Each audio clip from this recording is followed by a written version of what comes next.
call this meeting of the Northeast Independent School District to order. Let the record show that a quorum of board members is present, that this meeting has been duly called, and that notice of this meeting has been posted in accordance with the Texas Open Meetings Act, Texas Government Code Chapter 551. The board will now adjourn into executive session pursuant to the following sections of the Texas Open Meetings Act. Texas Government Code Section 551.071, private consultation with the board's attorney. 551.072, discussing purchase, exchange, lease, or value of real property. 551.074, to discuss personnel or to hear complaints against personnel, and the time is 5:32. The board will now reconvene into open session. The time is 6:28. On behalf of the trustees, I would like to welcome you to this evening's meeting of the Northeast Independent School Board. This is a business meeting of the board held in public. We appreciate your attendance and request your respectful attention. We welcome your comments during the Matters from the Floor section of the agenda. If you signed up to address a specific action agenda item, you will be called at that time. Finally, I would like to remind you that it is the mission of Northeast to challenge and encourage each student to achieve and demonstrate academic excellence, technical skills, and responsible citizenship. Item 5, Invocation and Pledge of Allegiance, Reagan High School, Ms. Shelton.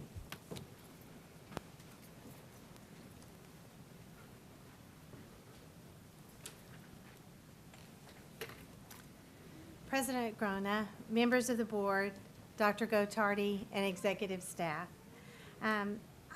it's really my pleasure to introduce to you two outstanding Reagan students who will be leading us this evening with the invocation and the Pledge of Allegiance.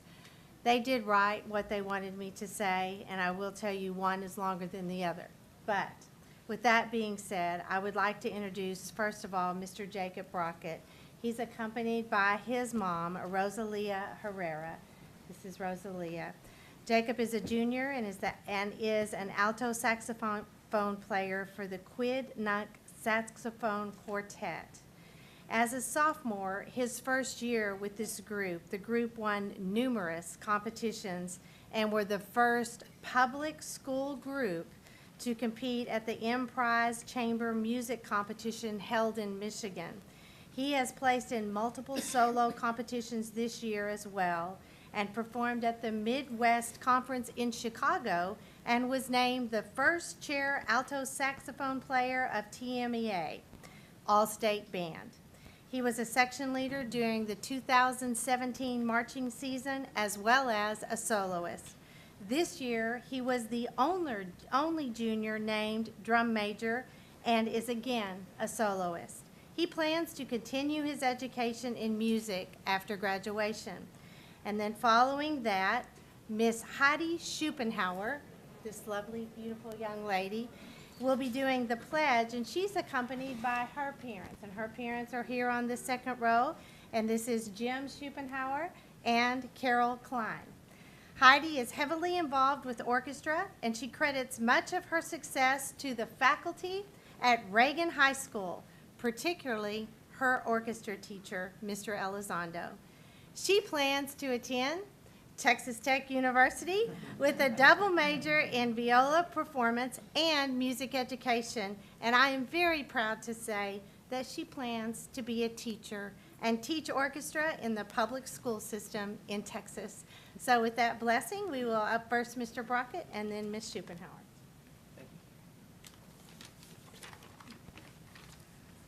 I would first like to thank my family, friends, and teachers for all helping me on my journey towards becoming an All-Stater. Without their unconditional support and inspiration, none of this would have been possible for me. Now, many have told me that what I have done is a tremendous feat that is nearly impossible to achieve, especially in the state of Texas and the region we all managed to audition out of. But I think sometimes we are so caught up in the achievement that we forget why so many of us choose to go through the 6-month-long process. Beneath the intense competition, there lies a universal concept: iron sharpens iron.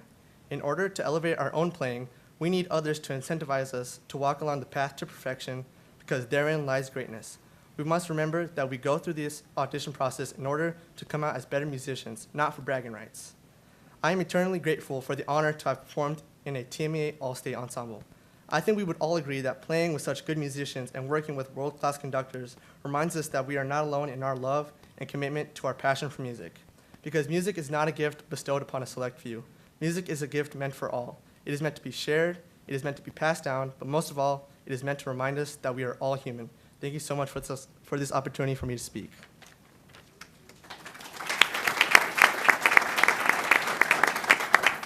Please rise for the Pledge of Allegiance. I pledge allegiance to the flag of the United States of America and to the republic for which it stands, one nation, under God, indivisible, with liberty and justice for all.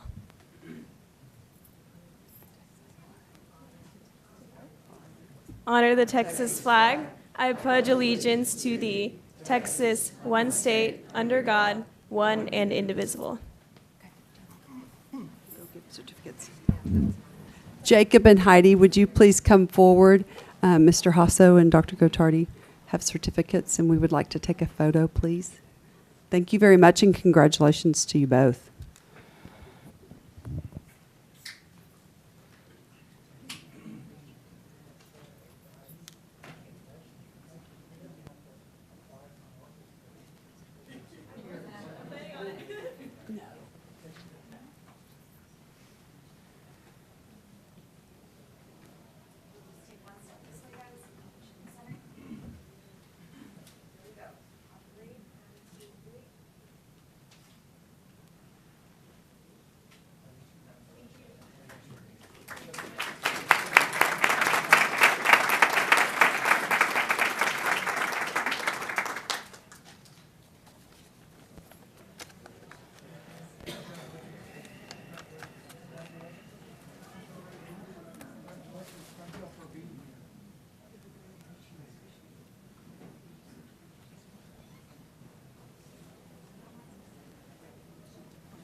Item 6, matters from executive session. A, personnel including but not limited to administrative appointments pursuant to Government Code Section 551.074.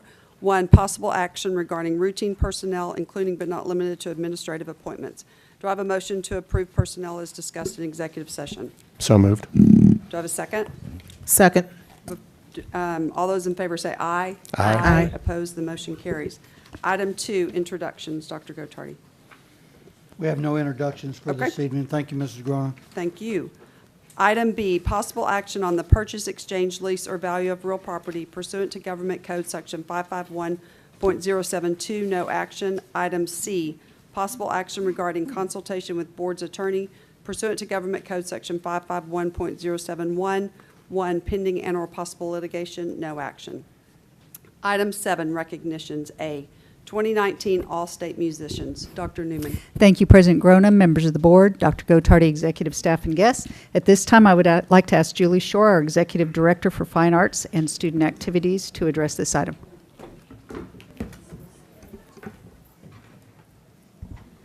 Good evening. Thank you so much for having us this evening.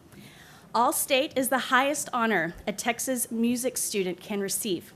1,780 are selected through a process that begins with over 68,000 students from all around the state vying for this honor to perform with one of the 15 ensembles. All-State students participate in 3 days of rehearsals directed by nationally recognized conductors. Then they conclude those 3 days with an amazing performance at the TMEA Clinic and Convention.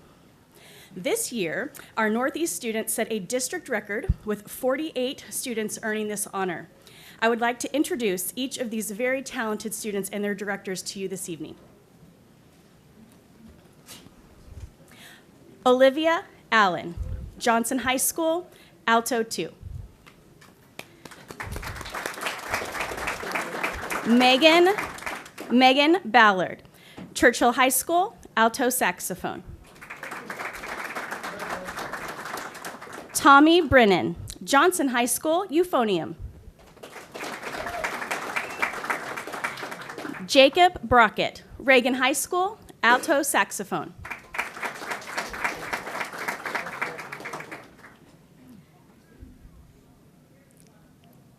Eli Canales, Johnson High School, tenor trombone.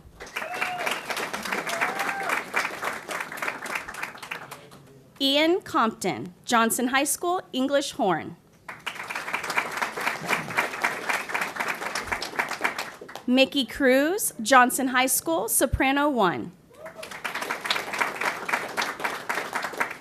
Nicholas Detmer, Johnson High School, bass 1. Jimily Dyermock, Reagan High School, violin.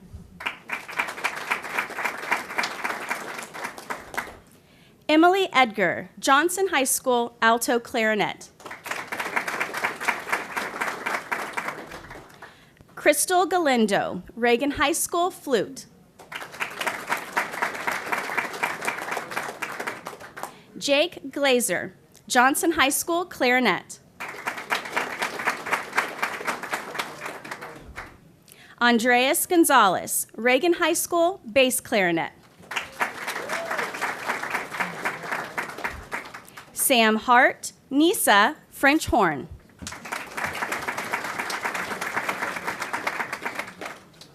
Brianna Humphrey, Reagan High School, cello.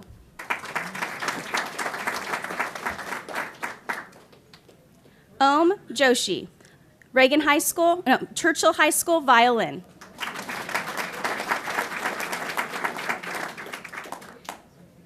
Spencer Landon, Reagan High School, French horn.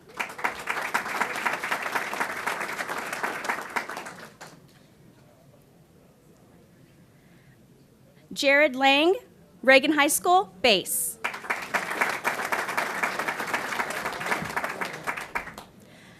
Isaac Lavigny, Johnson High School, percussion.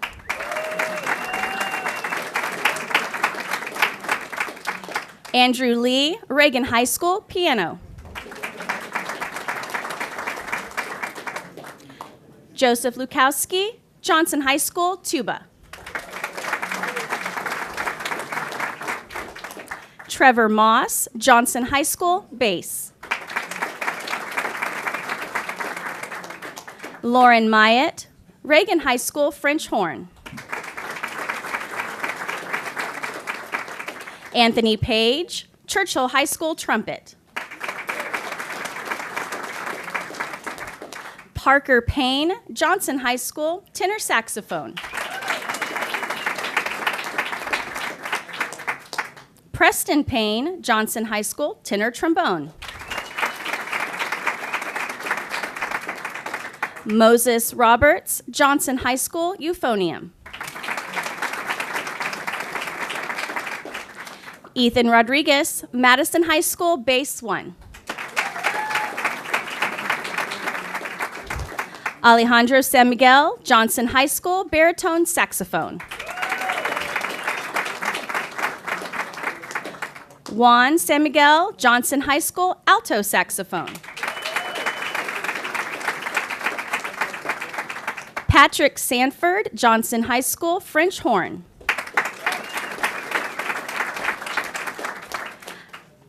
Heidi Schupenhauer, Reagan High School, viola. Clayton Stuller, Johnson High School, tuba. Aiden Sutherland, Johnson High School, bass trombone. Mackenzie Tupper, Reagan High School, piccolo.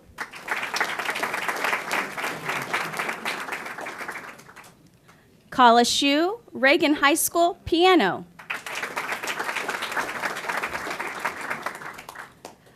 Bruno Zuniga Hernandez, Johnson High School, trumpet.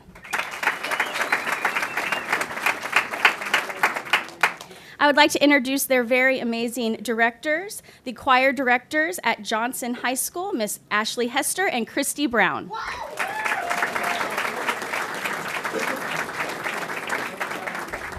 The Johnson High School band directors, Mr. Alan Sharps and Jarrett Littman.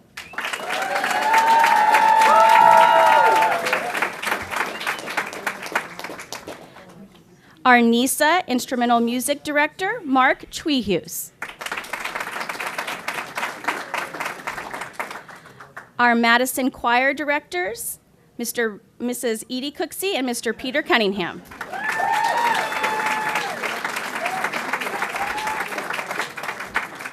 Reagan orchestra director, Sixto Elizondo.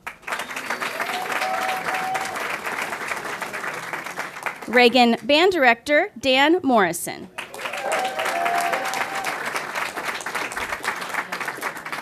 Churchill Band Director Tony Ruiz.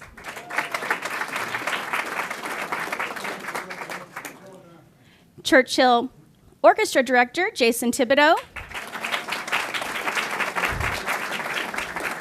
And Director of our Music Programs, Mr. Jody Noblet.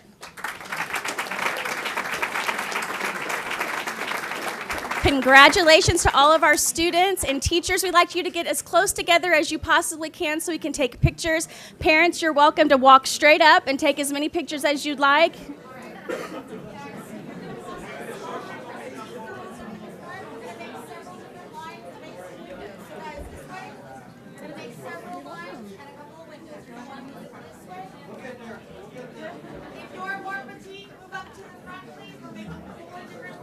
Hi, how are you? It's nice to see you. I'm good. Nice to see you.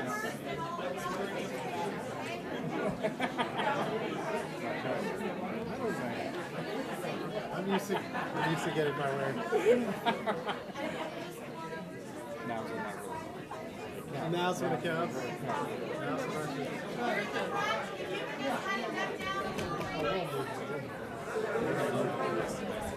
Look over here. This is the website tomorrow. I want to make sure I can see everybody's face. Big crowd. Here we go. On 3, 1, 2, 3. I'm going to take one more. I'm getting this. Here we go. On 3, 1, 2. I'm getting your camera too. 1, 2, and 3. Parents, I know you're eager. Here we go. Got it. All right, parents, go for it. Keep smiling for your parents' picture. Smile.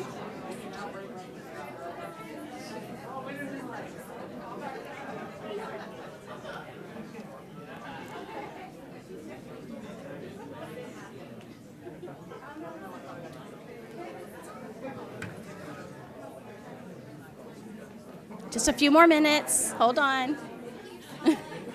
30 more minutes.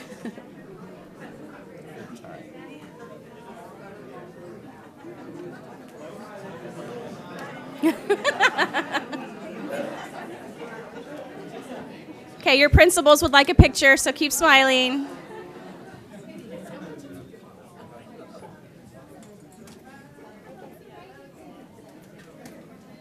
You can see me?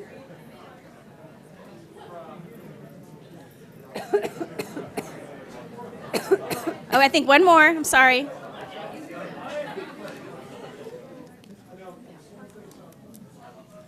All right, thank you guys so very much. Congratulations.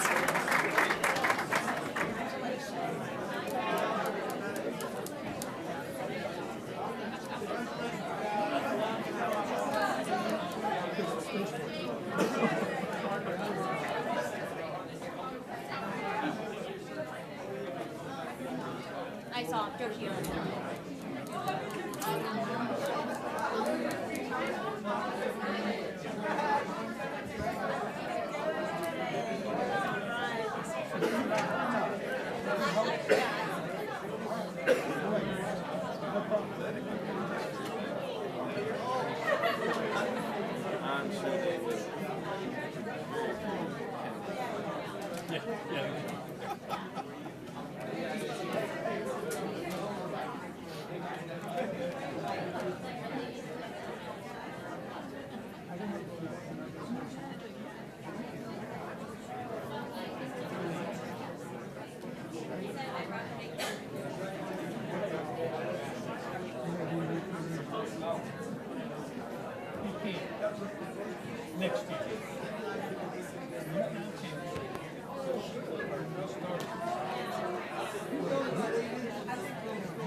Yeah.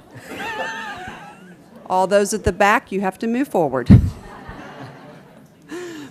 Item B, Army JROTC National Finalist, Dr. Micah.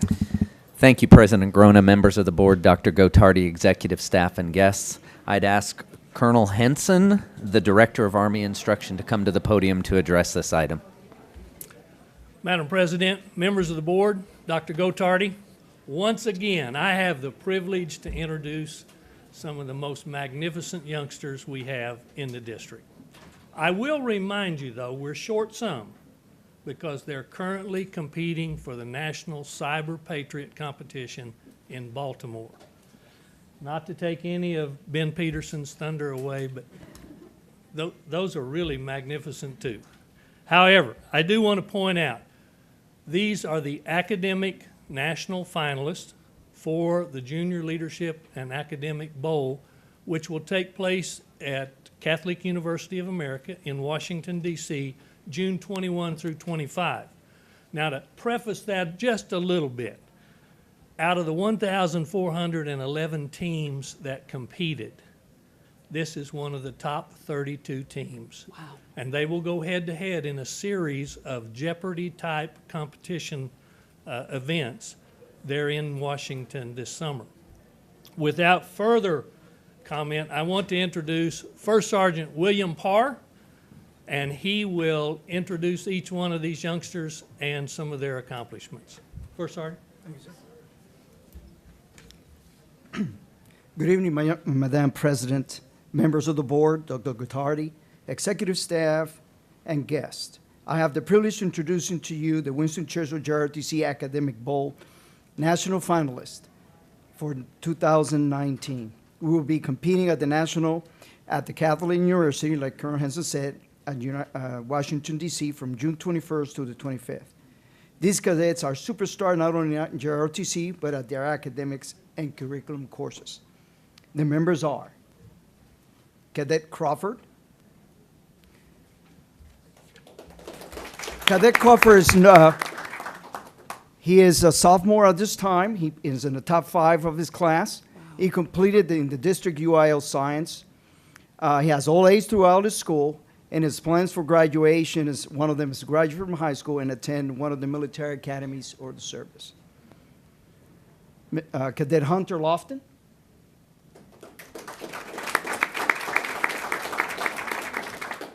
He's currently in the top 10% of his class, is a National Hispanic Merit Scholar, attended basic middle school and high school, is in the honor roll.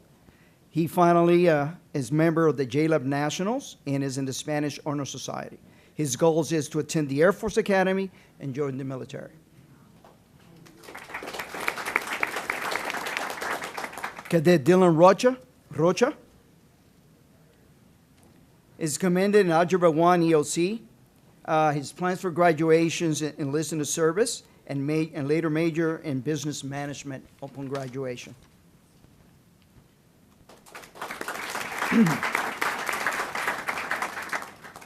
Cadet Samuel Whitman, AP Scholar with Honor, is in the top 1% of his class. He placed first in the Northeast JROTC essay contest this year. Honor roll for the last 3 years, is in the National Honor Society, and he has the highest GPA of the 2-year cadets in our Corps. He plans to enlist or apply to United States Air Force Academy and study aerospace engineering and later join the Air Force as an officer.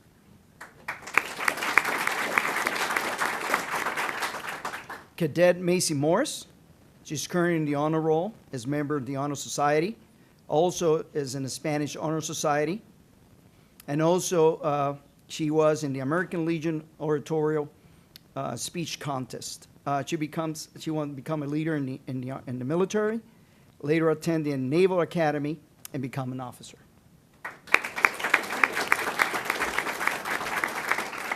Last but not least, Cadet Cristobal Cordova is currently in the AB honor roll.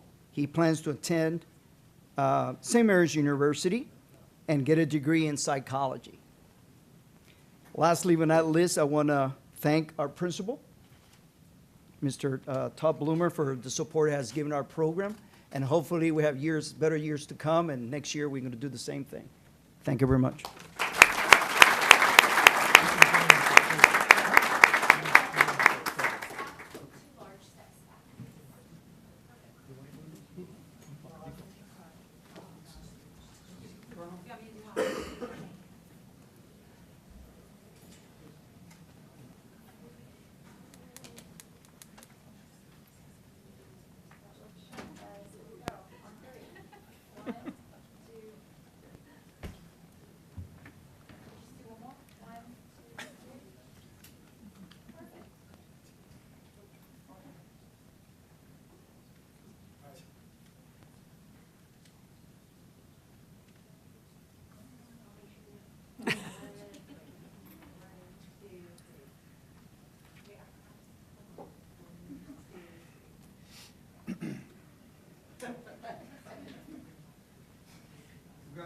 Congratulations.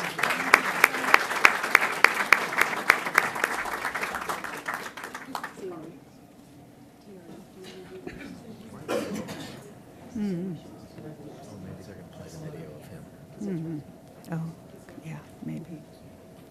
Your item, you don't know anything. Probably forgot.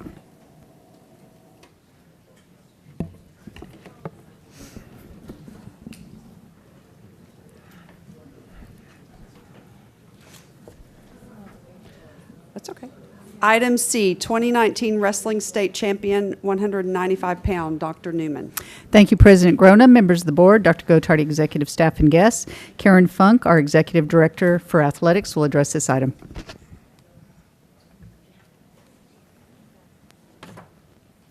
Good evening, Madam President, Dr. Gotardi, members of the board, executive staff, and distinguished guests. Thank you for having us this evening. I'd like to introduce Nate Alvarez, and you can tell by the picture how happy he is. He is a senior at Roosevelt High School, state wrestling champion and All-American wrestler. Nate's mother, Michelle Gonzalez, was unable to attend this evening, but she is his #1 fan and supporter. Head coach Matt Rydell and assistant coach Kevin Allen are here tonight with Nate, and they are his best #2 supporters. Just a little background on Nathan. He is a Northeast product, almost. He went to elementary school at East Terrell Hills, and then he ventured out to the SST, the Science and Technology, the School of Science and Technology, and then headed right back to Roosevelt. He joined the wrestling team at Roosevelt to lose a little bit of weight as a freshman. Then he went out and established himself with a 38-12 record and became a regional qualifier. His sophomore year, Nate was captain of the Roosevelt wrestling team. He had a 35-8 record, was the district champion and a regional placer and a state qualifier with a trip to Houston. Nathan dominated his junior year on the mat with a 42-4 record with 21 pins. That's pretty impressive. He won the district title, a regional championship, which was the first for Roosevelt since 2007, and he placed 5th at state, which was the first time again since 2007. His senior year, Nate pinned his way through district and captured his 3rd district title. He defended his regional title and moved on to the state tournament. Going into the tournament, Nate was seeded #4 at 195 pounds. He beat the #7 seed, he beat the #3 seed, and then he got to meet the #1 seed before he even made it to the finals. The #1 seed had beaten him earlier in the year and had ruined his perfect 0, and he was ready for the rematch. He beat him and moved on. In the words of Coach Rydell, in Nate's final matches, he needed and utilized everything he'd learned in his 4 years at Roosevelt. Talent and passion of a skilled wrestler to score on his opponent. He needed the stamina from all of his conditioning to outwork his opponents. He needed to fight through the adversity of some questionable calls. And through multiple stoppages in the final, he needed the confidence and composure of a leader. It was an incredible accomplishment. The last time Roosevelt had a state champion was 19 years ago. The last time the district had a state wrestling champion was 9 years ago. Nathan Alvarez is the 195 6A UIL state champion, having reached the #1 spot out of the 155 public schools that participate at the 6A level. For a boy who just wanted to lose a couple of pounds, yeah, He found a path that has given him opportunities he never imagined, and the future looks very bright for him. Nathan has not settled on a university to attend at this time. However, the offers are now pouring in. Since last weekend at the national competition, he took 8th, which automatically gave him, he earned the right for an All-American title. So congratulations to Nathan Alvarez, and good luck in college, wherever you choose to go. Yes.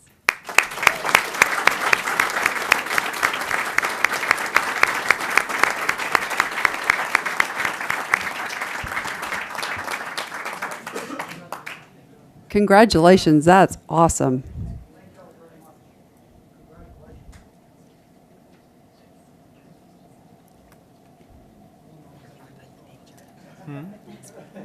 You're welcome.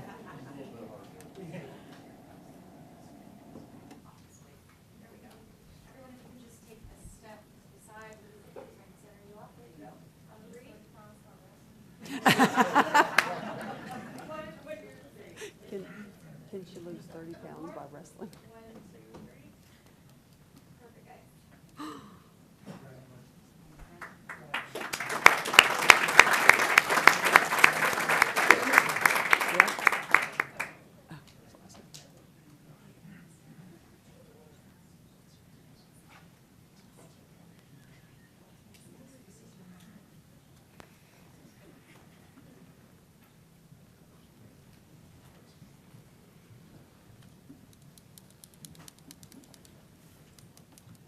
Thank you so much for being here. We really appreciate it. And congratulations again.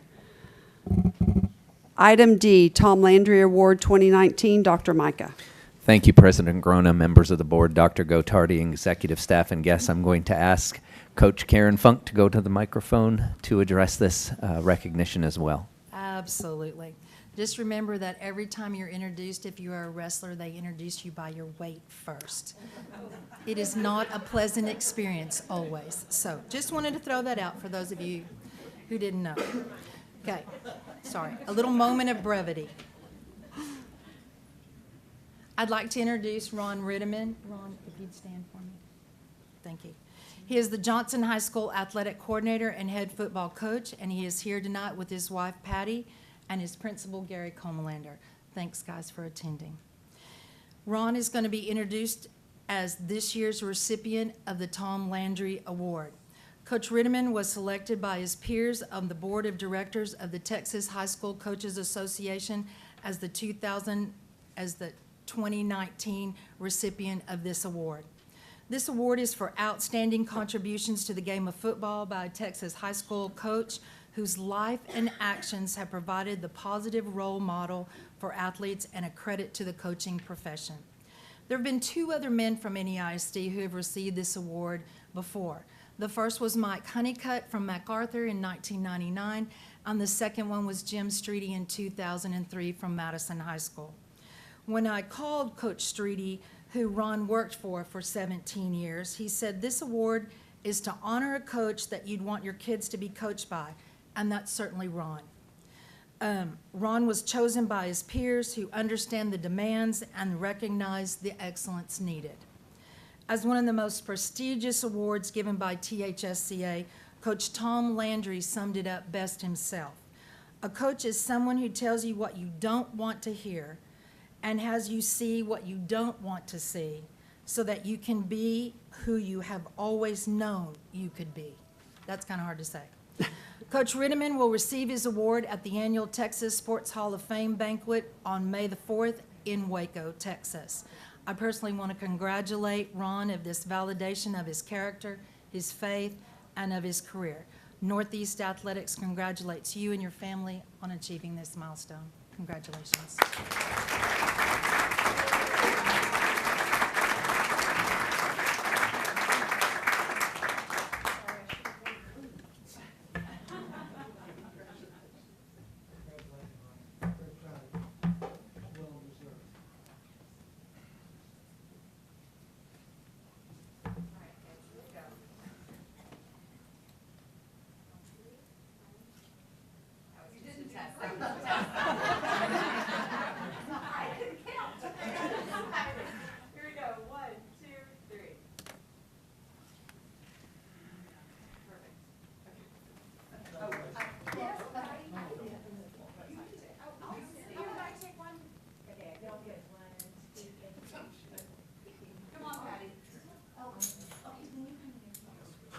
Here we go,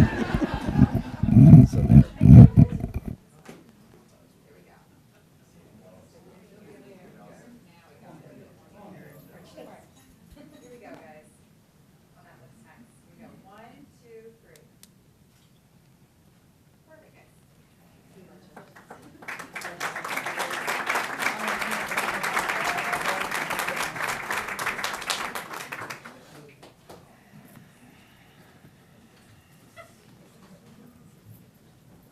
Thank you all for being here.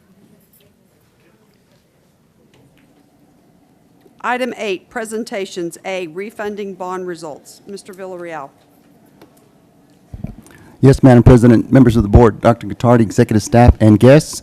I call Brian Moy to the podium. Back on February 26, we sold some refunding bonds.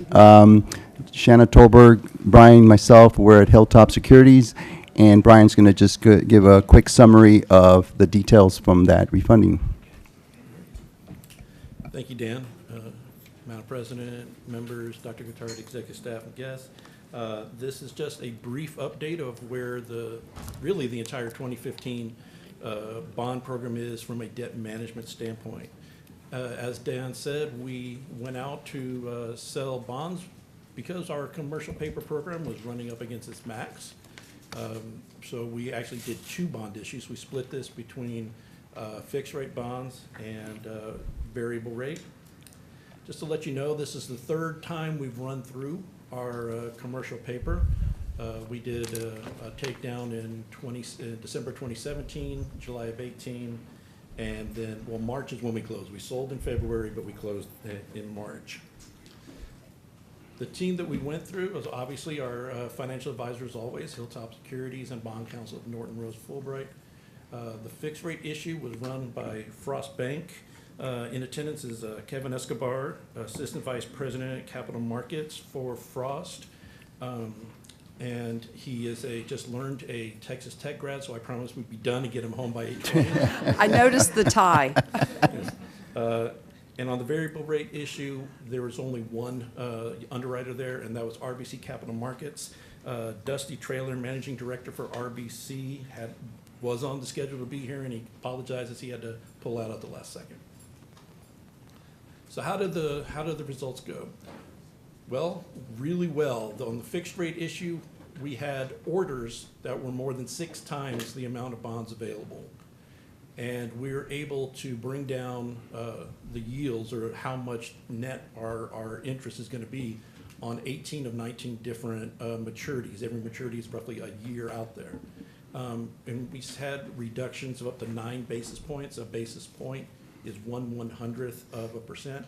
And since I've been doing this in 2012, you don't see reductions of 9 points. Not only were we seen in the market as a really desirable product to have owned, the market softened a little bit that day.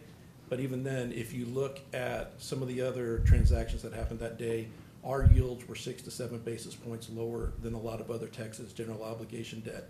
That goes directly to our strong finances here at the district, outside of the permanent school fund guarantee. That's our underlying ratings, which is able to save us a lot of money compared to what some of the other governmental entities are ending up having to pay.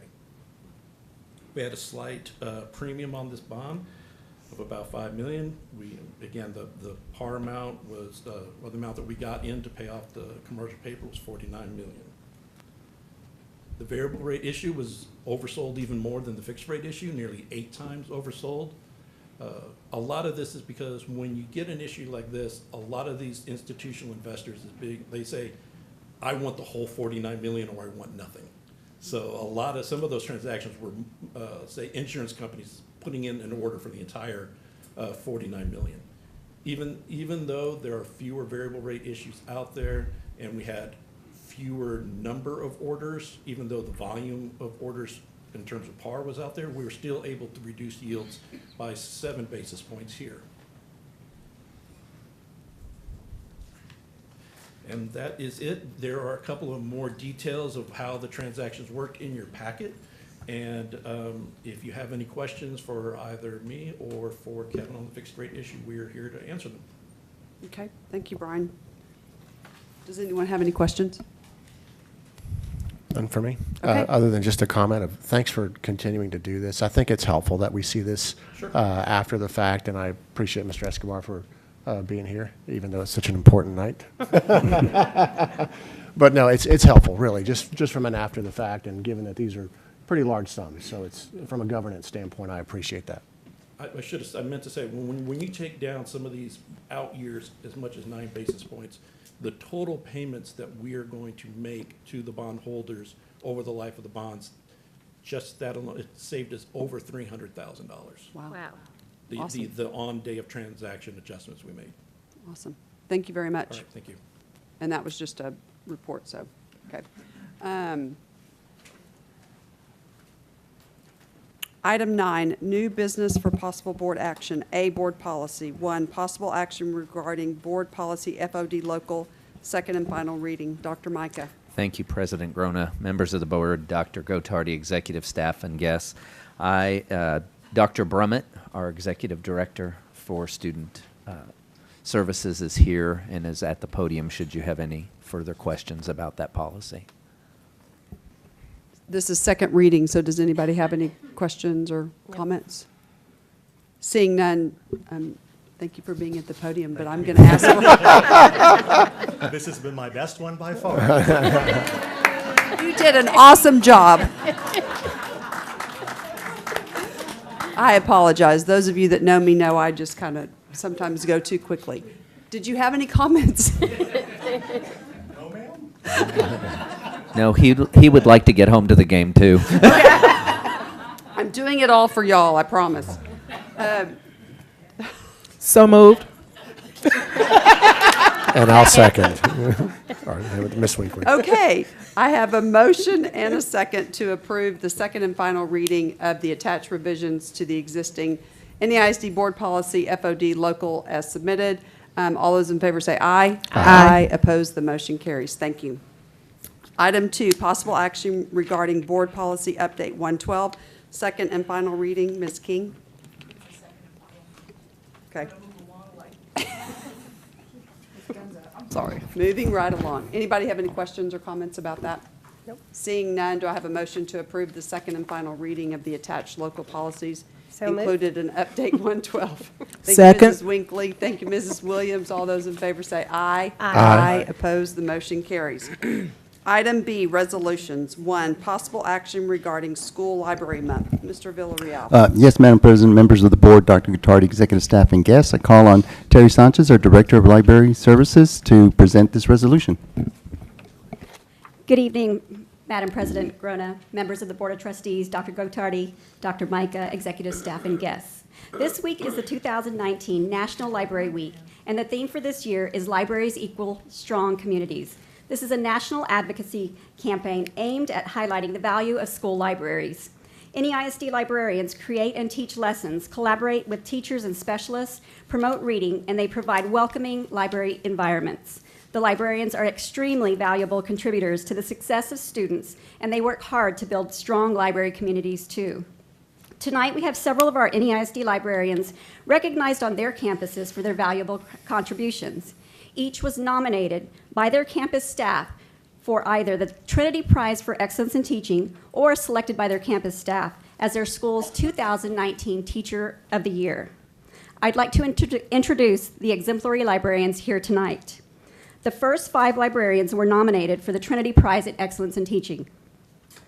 Ms. Kim Allen, Roan Forest Elementary School.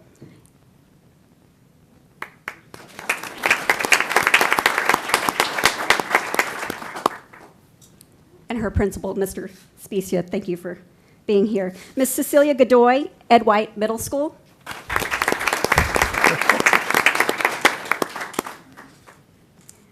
Ms. Lisa Ramirez, Windcrest Elementary School. And her principal, Mr. Todd Vogus.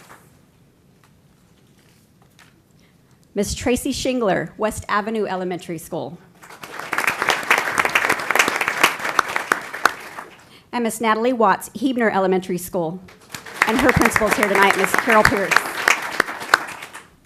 Jean Ann Johnson was selected by the Tuscany Heights Elementary staff as their 2019 Teacher of the Year. And her principal is Miss Tara Bailey. And last, we have Angelique Lackey, who was selected by the Hidden Forest Elementary staff as their 2019 Teacher of the Year. And we are proud to announce that she is also one of 3 finalists for NEISD's 2019 Elementary Teacher of the Year.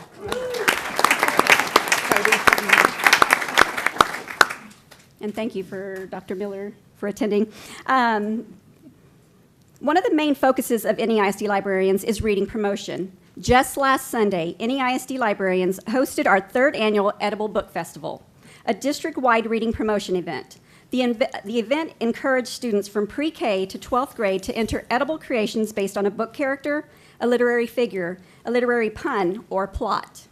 This year, we received over 110 edible creations, and I'd like to share a short video with you highlighting some of the entries. The video was created for us by 3 Reagan High School students.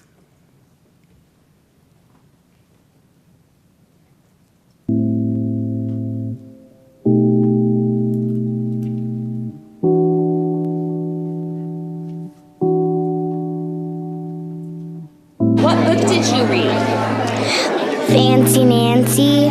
I used some cotton candy for the hair and sprinkles and some gel for the eyes and mouth, and I wanted to participate because I just wanted to do activities and try and see if I could be in the contest.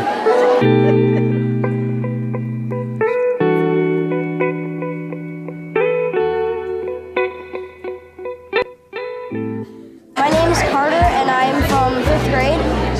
This is the book Follow the Moon Home. It's about turtles and how certain turtles, when they hatch at night, they follow the moon to the ocean. We got to decorate with frosting, and we got to have a bit of the cake that my mom cut off.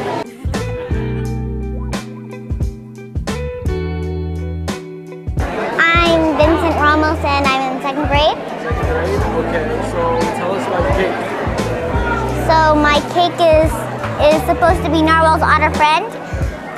We used fondant for the whole up outside of the cake. We chose confetti cake because the confetti inside the cake is rainbow, just like the rainbow in front on the top of the cake. It's about where like the narwhal and jelly meet an otter, and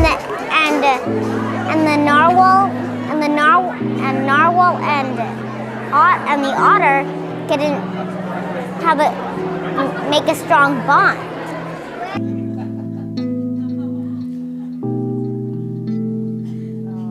Caterpillar. Yeah. I'm Jennifer Lomas, and I'm the principal of Las Lomas Elementary here in Northeast ISD. Well, we have actually participated in the first 2 years of the event, and it's just something that as a school and as a principal we just gravitated towards immediately. It was so much fun, it was engaging, we saw how families came out together, and we jumped at the chance to be able to host it, to bring in even more families from our area and from our community in order to participate. I think students from our littlest ones, we've got 4-year-old entries here all the way up through high school, benefit from seeing that reading is fun, being excited about reading is fun, that you can combine content, academic things with creative things. And I think the more we integrate and intertwine those activities and bring in family engagement and fun, it just makes the whole event and the experience that much more rewarding for our students. They go back to school and they talk about it with their friends, and then their friends start talking about, well, I could do this book or this book. And now kids are having conversations about books, and how great is that?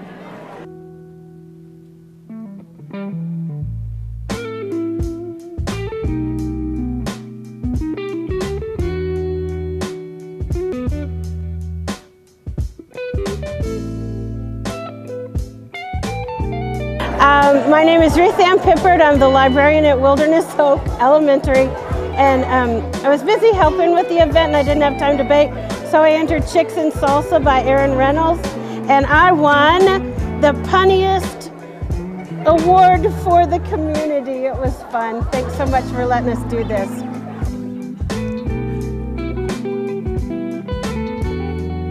My name is Annie, and I won a trophy at the Edible Book Festival. I was the best in show. I won the trophies of best in show. How does that make you feel? Happy.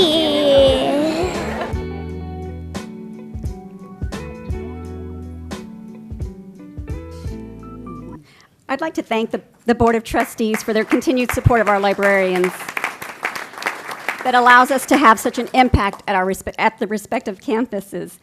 And I'm here to request that the Northeast Board of Trustees resolve April 2019 to be designated as School Library Month.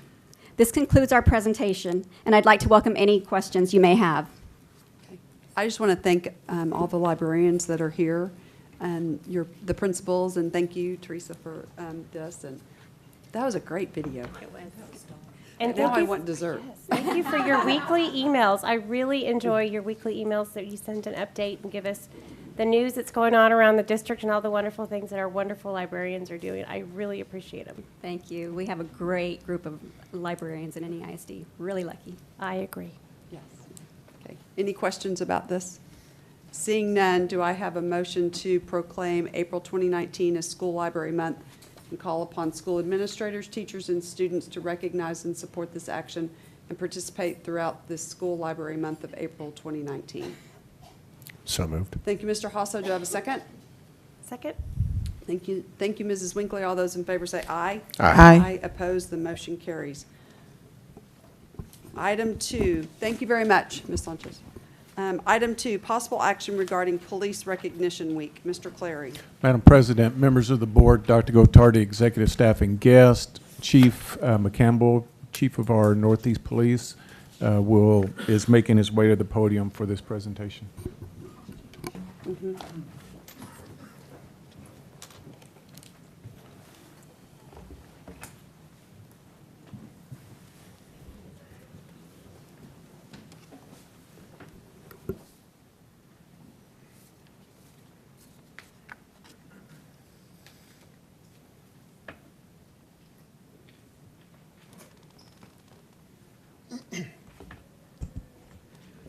President Grona, members of the board, Dr. Gotardi, executive staff, and guests.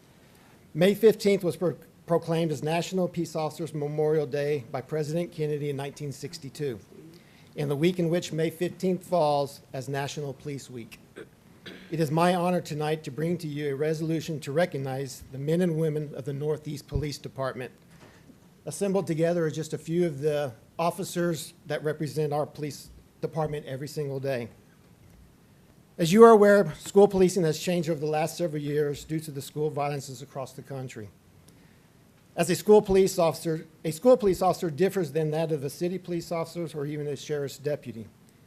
A school police officer has a diverse role in the school district and community and has many duties and responsibilities. Our role is essential to the students so they feel comfortable reporting potential threats or safety issues to our officers. Our officers work closely with campus administration in an effort to provide a safe and secure learning environment for both students and staff. In addition to providing security during the school hours, our officers work special events such as athletic games, festivals, and concerts after school lets out and on weekends. Being a school police officer can be challenging, but is a very rewarding job to protect and serve the school district and our community. Although I seldom receive positive feedback about our officers, when I do receive positive feedback, I appreciate the individual for contacting me, and when he does, I do make sure that the officers are aware of the good deeds that they're doing throughout the district. I believe the positive impact that we are making with students and staff contributes to the continued success of the Northeast Independent School District. I'm here tonight requesting that the Board of Trustees approve the week of May 13th through the 17th as Police Recognition Week. Thank you. Thank you, Chief. Thank you all for being here. They're so stoked.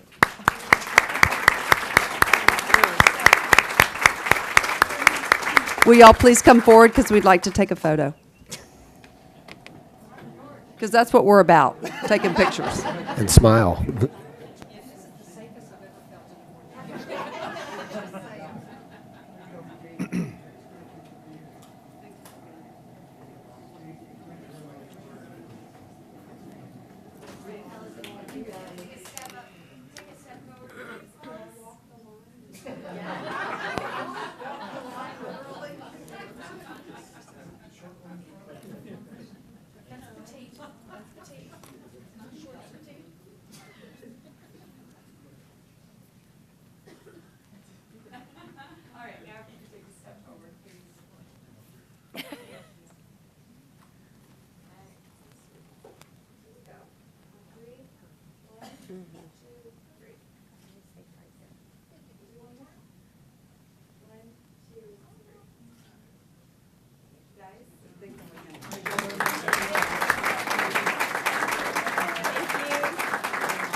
Oh, wait.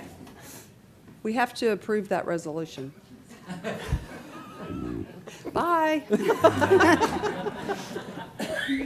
I'm sorry, I'm a little distracted. Do I have a motion to approve the attached resolution recognizing the week of May 13th to May 17, 2019 as Police Week? So moved. Thank you, Mr. Hosso. Do I have a second? Second. David. Thank you, Mr. Byer. All those in favor say aye. Aye. Opposed, the motion carries. Thank you. Item C, Instruction and Campus Administration. 1, possible action regarding 2019-2020 District Instructional Improvement Plan. Dr. Newman. Thank you, President Grona, members of the board, Dr. Gotardi, executive staff, and guests. As most of you are aware, Mrs. Terry Chidgey had been in charge of the District Instructional Improvement Plans, the DIPs, and the Campus Improvement Plans, the SIPs, in her role as Executive Director of Performance and Planning. Since the beginning of this school year, Mrs. Chidgey had been working, refining next year's DIP so that it would be an even better guide for our campus improvement committees as they worked on their plans for next year. Even though Mrs. Chidgey retired this past December, she agreed to continue to work with us on the DIPs and worked with all of our staff who contributed to this document. So at this time, I would like to ask Ms. Terry Chidgey to come to the podium and address our District Instructional Improvement Plan for 2019-2020. Thank you, Dr. Newman. Good evening, President Grona, members of the board, Dr. Gotardi, executive staff, and guests. Texas Education Code 11.251B requires that each district has a district instructional plan, developed, evaluated, and revised annually by the superintendent with the assistance of the district level committee. The purpose of the plan is to guide district and campus staff in the improvement of student performance for all student groups in order to attain state standards in respect to the student achievement indicators.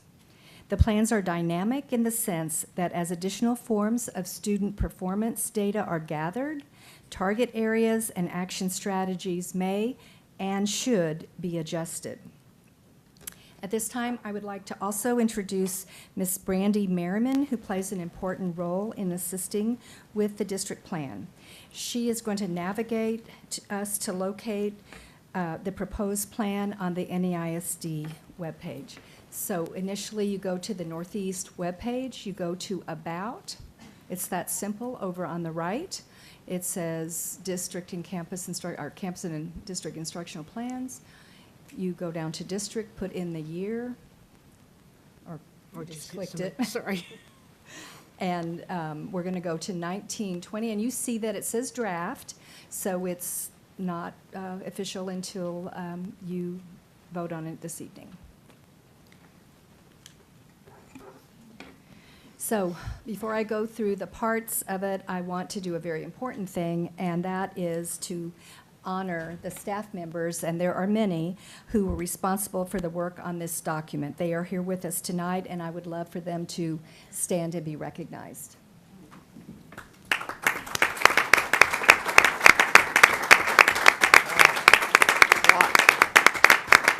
thanks to each one of you. They do take this very seriously and spend a lot of time looking at their data and working on it. When I am finished with the explanation, there'll be a question time, and we'll call whoever it is appropriate with this about their section up to the podium.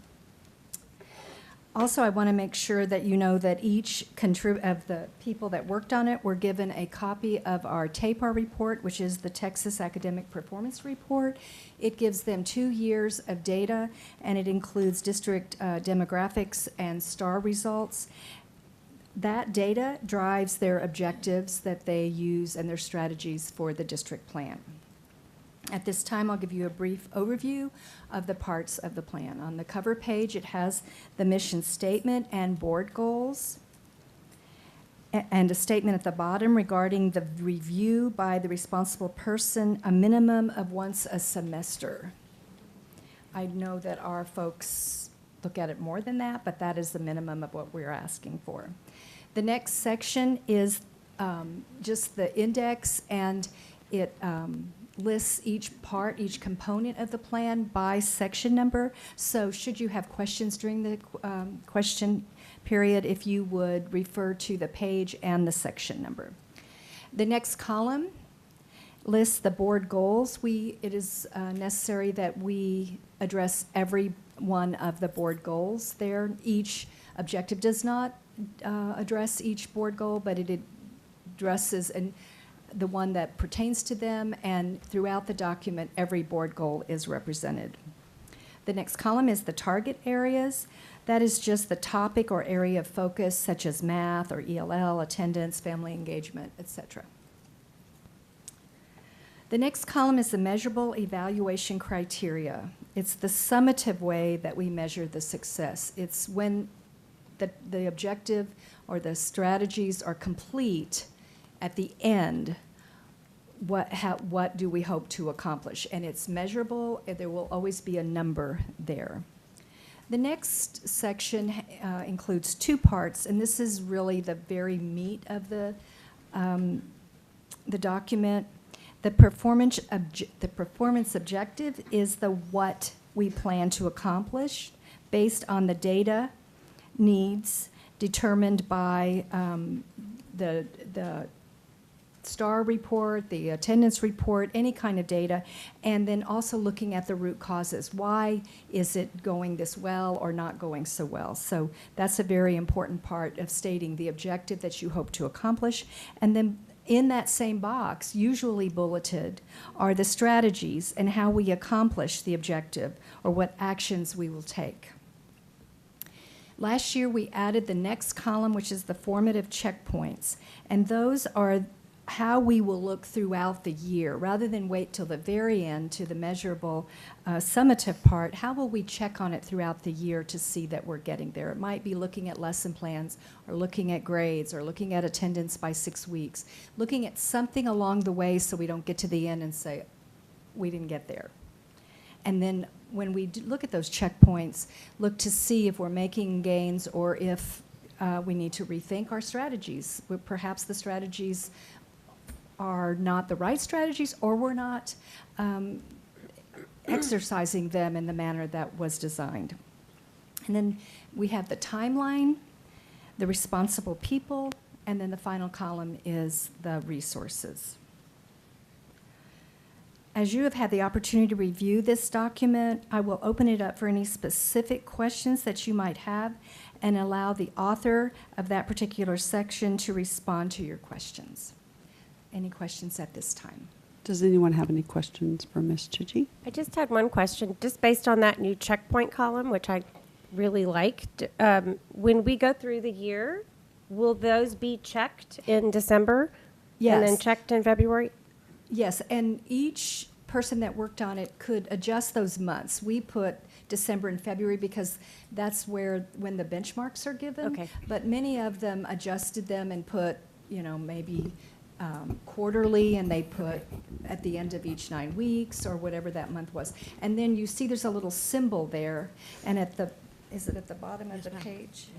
There is a grid that tells you that they either exceeded expectations, met expectations, are progressing, or they did not meet expectations. And you would really, unless it's something like a one-time thing or something that's over, and I use an example of a fun run that may happen in October, and so it would be over, you would likely see progressing. And I'd also like to add, Mrs. Winkley, that at DEIC, we review progress at our DEIC meetings throughout the year as well. Nice, I like that feature. With those checkpoints, does that allow you to make the adjustments during that school year, or does that have to then wait a whole No, in nother fact, year? that's a great question. I think for a long time, it was a stagnant document long ago. And as time has gone on, the campuses as well, the campuses look at their document during their campus improvement plan and talk about, did we get there? Are we doing the strategies? If not, why? Do we need to amend it? Do we need to get rid of that strategy? Do we need to replace it? It's very important that you look at it as you go rather than at the end of the year and say, oh, we didn't get there. So excellent question, and that was asked at the DEIC meeting as well. Okay. And I'm probably the only weird person in the room that had a light bulb moment and printed off page 37, the acronyms. Oh, and I should have addressed that. What a great idea to keep with me. And Ms. Merriman did that because there are so many acronyms. It is alphabet soup. And so the first time it is addressed in the document, it is spelled out as to what the acronym is. And then throughout the rest of the document, it's just the acronym. So at the end, you have what it all stands for. Thank you, and thank her. Anybody else with any questions? I just want to tell you, it's so nice to see you. It's nice to be here. Thank you for coming back, and thank you for helping and working on this. Well, I will make a comment, and that is that I do enjoy it, and that might not make me very sane, but it's easier to do it when you don't have a full-time job because it does take a lot of time. I'm sure that it does, but thank you. We appreciate you being here and doing that. And I'm I have sorry, one more Mr. Byer had- comment Yes. question where, again, thank you for everybody spending all of your time and trying to get this into a format that everybody can understand. I guess my question is there a way that we're using this or summarizing it or something to get out these big points to people in the community? It's on our website. Is there a way to promote it, get it to its salient points, I guess, that really then we can use to sell for the district to say, here's what we're doing, these are the things we're trying to achieve.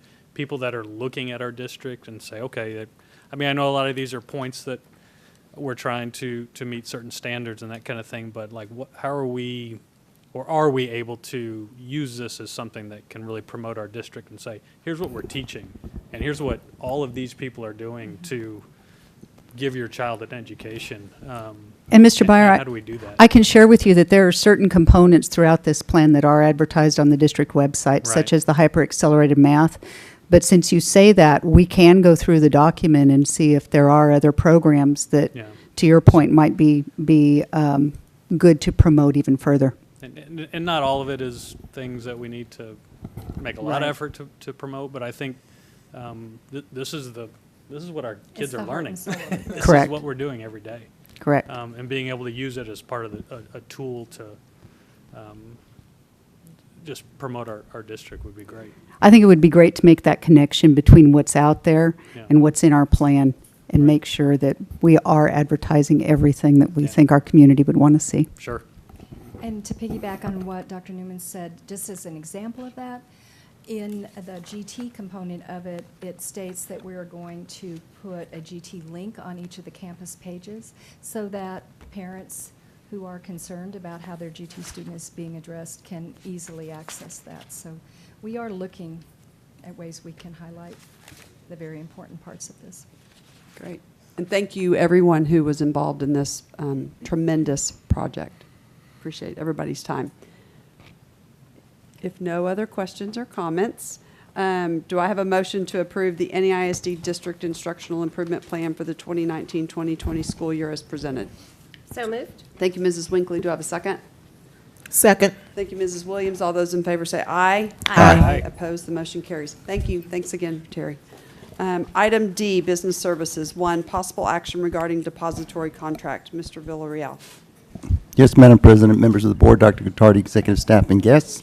We bring to you tonight the depository contract. It's by law, we are supposed to bid out every few years. We received a couple of bids this past March, and I have Brian Moy to discuss if there's any questions, but it's a formality, I guess, that we bid out our depository contract. Brian? Thank you, Dan. The depository contract, how you select a depository is in a separate section of education code than regular purchasing law. There are also some other differences in that this is a 2-year contract with up to 3 2-year renewals. We actually bid this out 4 years ago and just decided we wanted to see what was out in the market, see how things have changed. There's been some deregulation in the last year, but we're actually surprised we actually got fewer responses than we did 4 years ago. There was a team of 7 to 8 people who went through this extremely long responses. I mean, each one was probably about 200, 250 pages long. I know Shannon and I got to read them over spring break.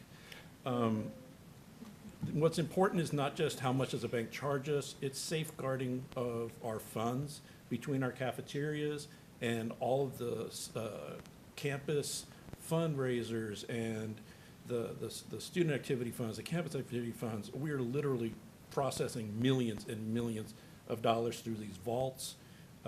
We want to make sure that that depository has the absolute best fraud protections possible to safeguard our monies. And so, believe it or not, cost is only a 20% factor in who we chose. Ultimately, we're asking the board to approve Wells Fargo, who is our current depository, to remain our depository for at least the next 2 years. And Shannon and I are available for questions if you have any.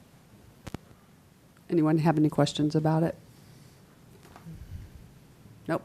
Okay, seeing none, do I have a motion to select Wells Fargo Bank N.A. as the district's depository bank for the period beginning July 1st, 2019 and ending June 30, 2021?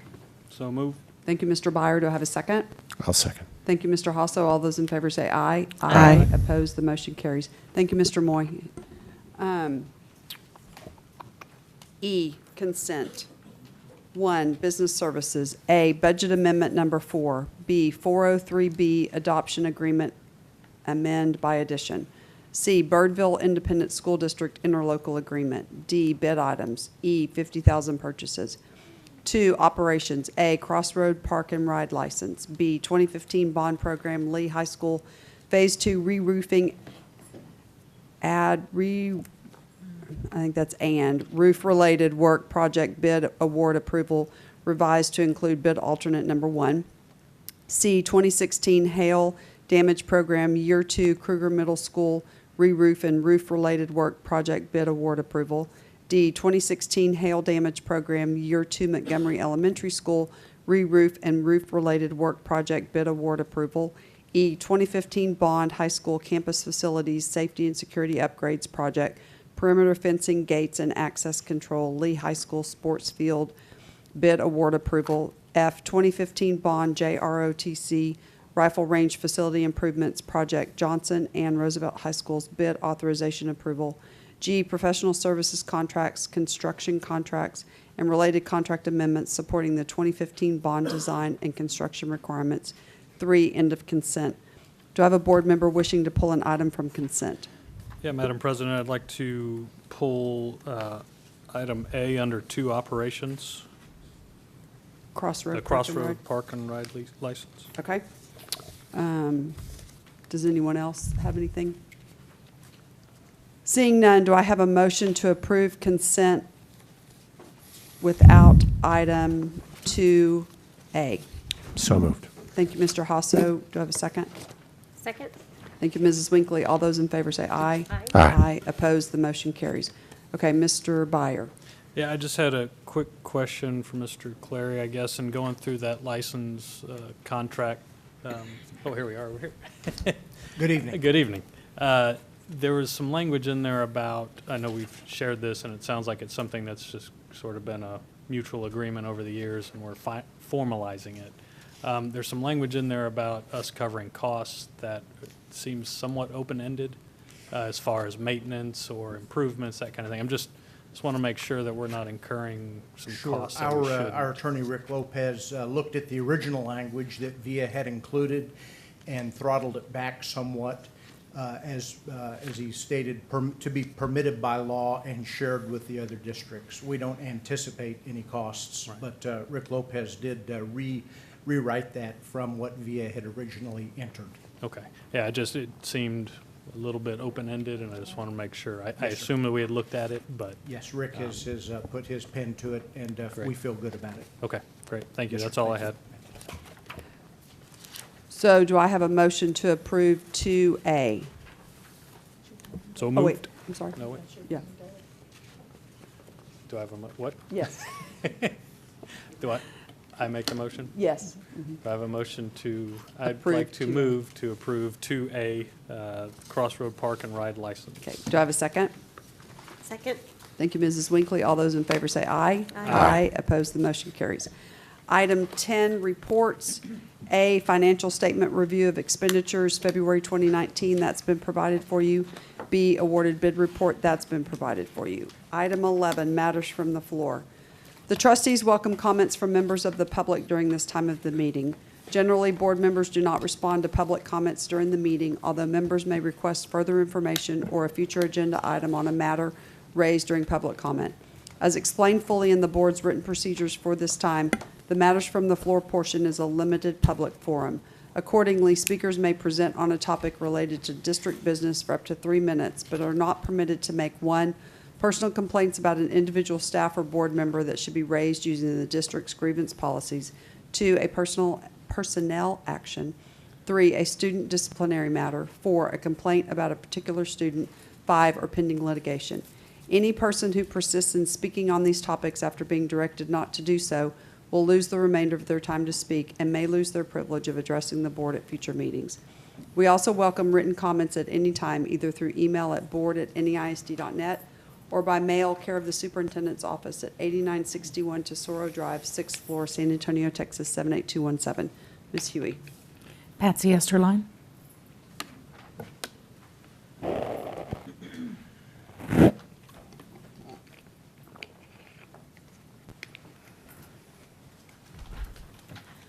Good evening, President Grona, board members, Dr. Gottardi, executive staff, and guests. My name is Patsy Esterline, and I'm the president of the Northeast AFT, 6800 Park 10 Boulevard, San Antonio, Texas, 78213.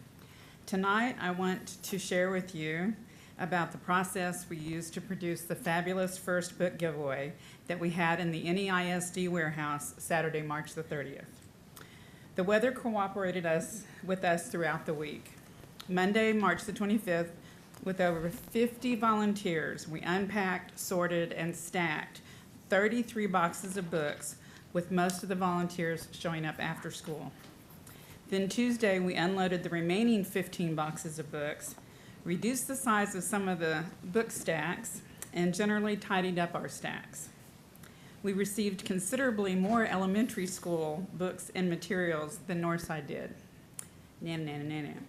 We designed a specific area when you first came into the book arena for these materials. On Saturday, we had the parents and staff sign in at the registration tables. Then they were guided to the book arena. We had a steady stream of people choosing their books all day. We had over 100 adult and student volunteers just on Saturday. Some answered questions or helped kids choose books. We had bags to give the more than 500 families and staff that came through the door. The 800+ students were amazed at the quality of the books that we were offering them. Everyone was smiling and laughing and having a great time. Some of the little ones wanted to start reading a particular book right then and there, and mom or dad had to gently remind them to get out of the way because they still had more books to choose. The warehouse staff did an amazing job of helping us at every turn. Thank you, Mr. Bohannon. They even had suggestions when we ran into an obstacle. I can't stress enough their contribution to the success of this giveaway. And the media division did a video. Hopefully you've seen it, so thanks to them.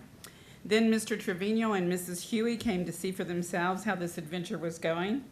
Thank you both so much. Also, if you saw the district's video, you know that Mrs. Huey was the star. She's articulate and the camera loves you. Also, thanks to Dr. Newman for checking on us. It was an incredible undertaking with amazing results. We have about 1,200 books left. We are working with the family specialist on the various campuses to distribute the remaining books. We gave books to Roosevelt for their Barbers and Books event next month. Delview is another school that we are working with, and we are ready to partner again and repeat this next year. We already know of some improvements to make. One, we need a dedicated place so the youngsters can read right away. The student volunteers were asking if we were doing it again because they had such a great time. Thank you for partnering with Northeast AFT, and let's do it again. Also, thank you, Dr. Gotardi, for allowing teachers from all over San Antonio to use Blossom to park their cars as we got on the bus to Austin on Monday, March the 11th to rally for educators for education at the state capitol. We took 4 buses this year. Thank you. I wasn't going to cut her off.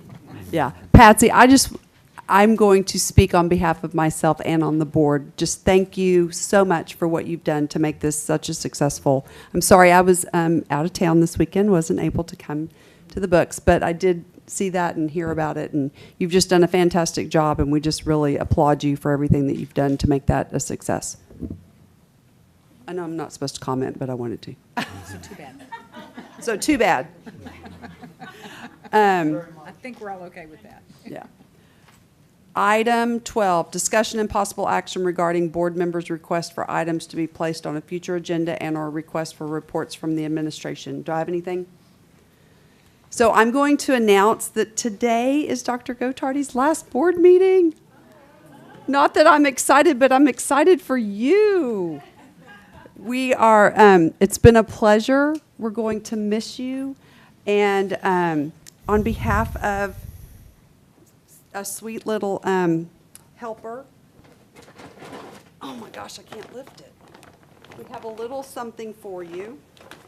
You don't have to open it now, but in your retirement, you can enjoy cooking and barbecuing and grilling. And on Monday nights, you can think about us.